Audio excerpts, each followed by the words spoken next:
Good morning and welcome back to the channel. I'm Linda here, just documenting a weight loss journey and everyday vlog, which I don't do every day. I'm lucky if I get one in a week.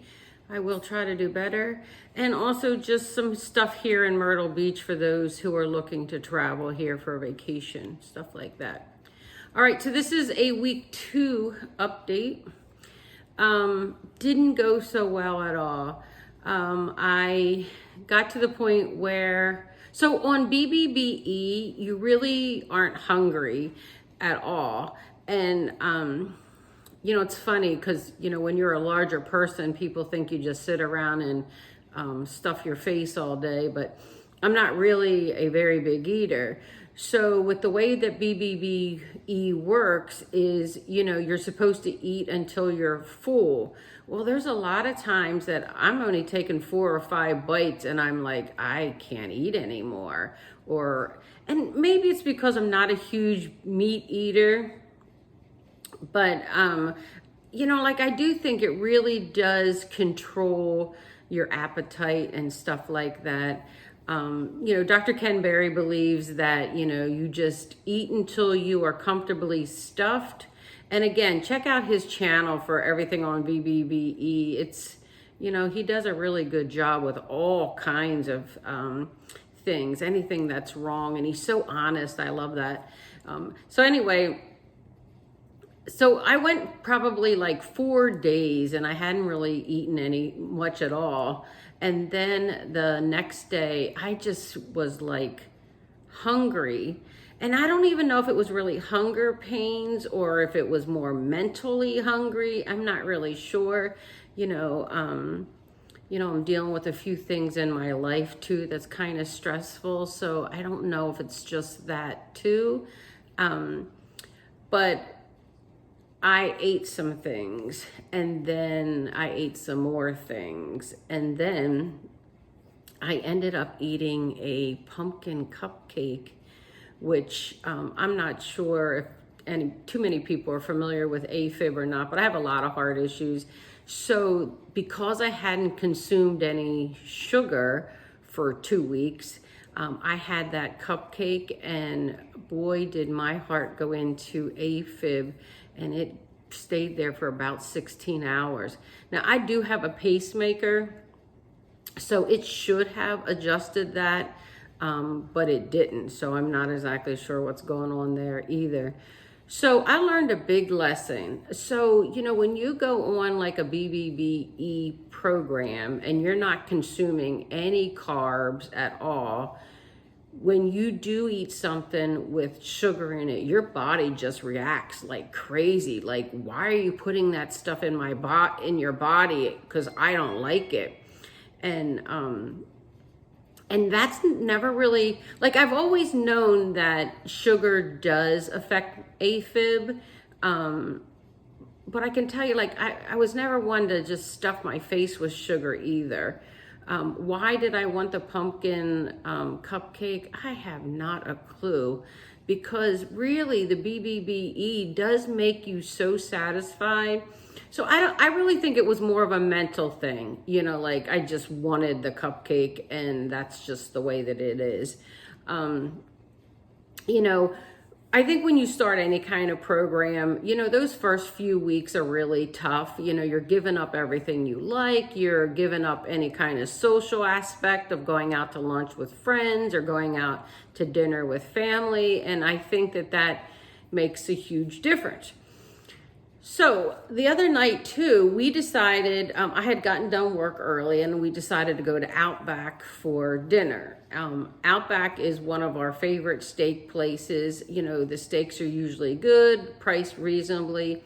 Believe it or not, my steak was so chewy. I'm sitting there thinking, oh, why did we even come here? I should have just made a steak at home. For anybody who hasn't seen, there's a chef that I follow on YouTube. I don't know what his name is, but he's from France or something like that. So I watched a video there on how to make a perfect steak. And you literally, sorry, this is a live video.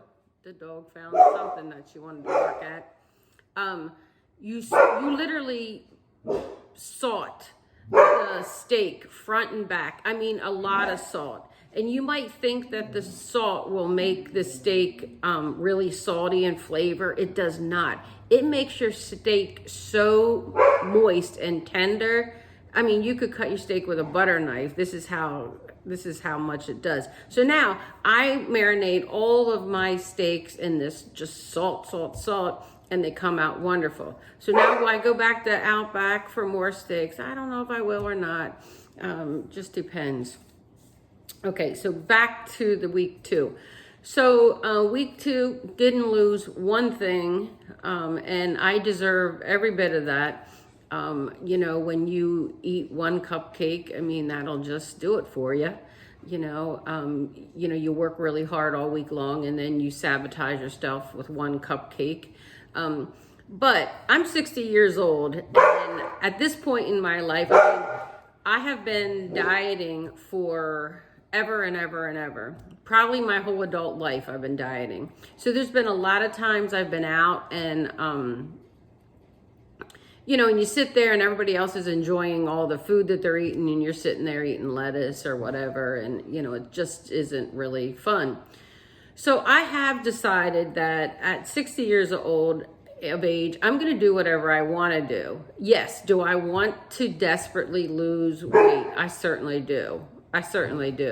I will never be 115 pounds. I'm very short, you know, 5'2". I will never be that. I don't want to be that. I would end up with nothing but a bunch of saggy skin and stuff like that. My initial goal is to get down to around 150, but honestly, I feel like I would even be happy between 150 and 170. Man, I got to get better with these videos. You see the light in the kitchen just went off too? I got one of those automatic lights things.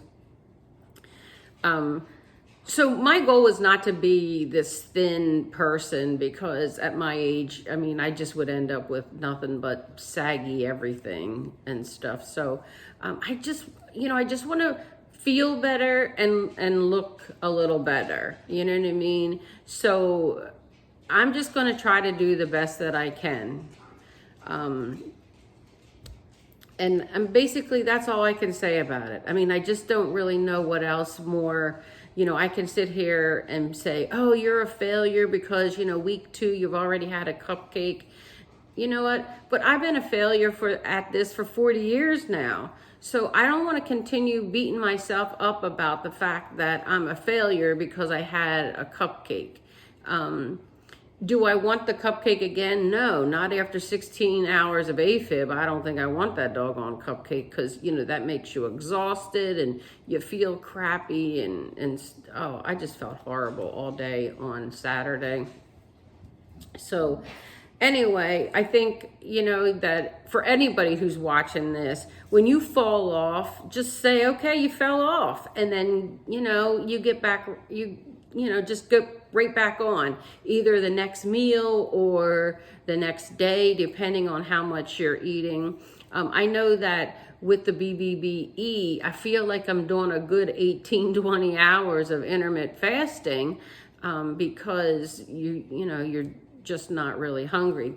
And I follow this wonderful channel, Intermittent Fasting Foodie, I think it's called, and she is amazing. I would love to get to that point in a program where in your eating window you just eat whatever you like. And again, she watches too, but if she wants to have ice cream, she does, which is not something that I would do because, first of all, I'm allergic to milk products like that. But if she wants a cookie, she eats a cookie. You know, life is just so doggone short. And I think that's where I'm kind of at with all of this, that, you know, it's just, everything is just so hard, you know, especially after COVID. I mean, every little aspect of your life is just so hard. So anyway, that's my week 2 update. So go check out Dr. Ken Berry's channel. I mean, got a lot of great information. Intermittent Fasting Foodie, also too, her lives are really good. She answers a lot of questions, but she doesn't pretend to know or advise you on things that she's not really familiar with. So it is her own experience, which is just an amazing experience anyway. All right, guys, until the next video, I am going to try to get better with this, but now I am even working more. So until at least next Monday, and there goes the dog again. And the funny thing is she's usually so quiet, but oh, you just seen her in the video. Yeah, but something's got her attention. But anyway, happy Monday, and I will see you again real soon. Bye.